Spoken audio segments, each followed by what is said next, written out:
Aujourd'hui, on quitte la magnifique plage de sable noir à Vulcano pour aller visiter au nord de l'île la vallée des monstres. Cette vallée des monstres est le résultat d'une éruption volcanique très violente qui a eu lieu en 183 avant Jésus-Christ et qui envoie d'énormes morceaux de magma s'écraser sur le volcan, créant ainsi des formes étranges, rappelant, selon l'imagination, des animaux, dragons ou autres créatures fantastiques. On a un petit resto. Et on repart. Les îles éoliennes sont situées en bas de la botte italienne et au nord de la Sicile. Connues aussi sous les noms d'îles Lipari, elles sont au nombre de 7. Vulcano, Lipari, Salina, Stromboli, Panarea, Alicudi et Filicudi. Elles sont toutes d'anciens volcans sous-marins, dont certains, comme Vulcano ou le Stromboli, sont toujours en activité.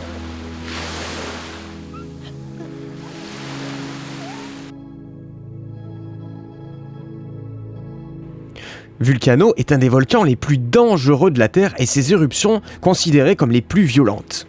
En fait, la lave à Vulcano n'est pas liquide comme au Stromboli. Elle est plutôt visqueuse et les coulées sont donc plutôt rares. Mais comme le volcan ne coule pas, cela crée une sorte de bouchon en haut du cratère. Quand les gaz s'accumulent, une éruption peut avoir lieu, qu'on appelle une éruption vulcanienne. Et ces éruptions créent de véritables bombes de magma qui retombent sur l'île. Les bombes de magma, c'est des sortes d'énormes rochers de magma qui retombent et donc forcément c'est super dangereux.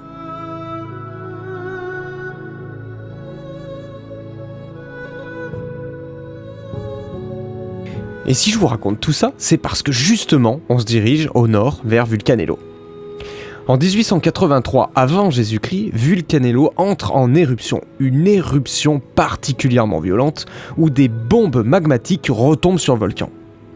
Et ça crée ce que l'on visite aujourd'hui, la vallée des monstres, ou comme je l'appelle moi, la vallée des dinosaures. Car en fait, les bombes volcaniques ont créé des immenses formes noires qui ressemblent à des animaux ou des créatures fantastiques, dragons ou dinosaures, selon votre imagination.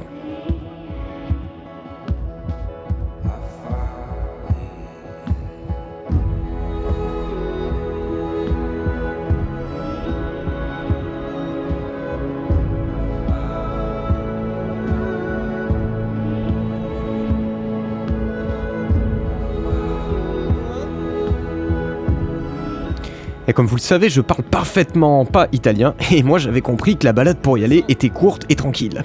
Et en fait, il fait une chaleur de four à pain, on se croirait dans le désert, et on a dû rationner nos bouteilles d'eau, car en fait la balade tranquille, c'est un long chemin qui monte et monte encore. Mais il faut bien l'avouer, on ne regrette pas à l'arrivée, c'est unique, et ces roches forment réellement un paysage incroyable. C'est simple, on se croirait presque dans un décor de film. Et prendre de la hauteur ne gâche rien au tableau.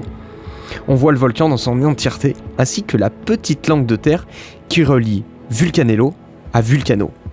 Pour la petite histoire, Vulcanello était une petite île à part entière jusqu'en 1550. En 1550, Vulcanello rentre à nouveau dans une phase d'activité intense et les coulées de lave comblent le canal qui séparait Vulcanello de Vulcano. Vulcanello devient alors la presqu'île de Vulcano.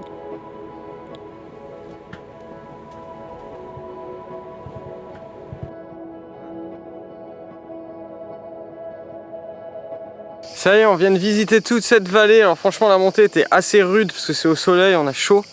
Mais c'était vraiment beau. La vallée des dinosaures, elle porte vraiment bien son nom. On a l'impression de voir des dinosaures de magma. Et moi, j'ai récupéré cette toute petite roche magmatique. Elle est tellement jolie. Allez, c'est parti, on va redescendre.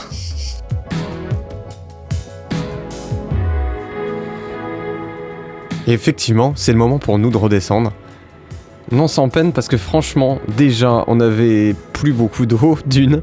Et puis deux, le paysage il est tellement fantastique que ça donne vraiment envie d'y rester. Mais bon, sans eau, c'est chaud. Du coup, mort dans l'âme, on redescend. Enfin, on fait pas que redescendre parce qu'il y a aussi des montées. Comme il est beau, ça va aller capitaine? Ouais, ça va aller. Tout à l'heure elle me dit ouais nanana, après ça va être que de la descente.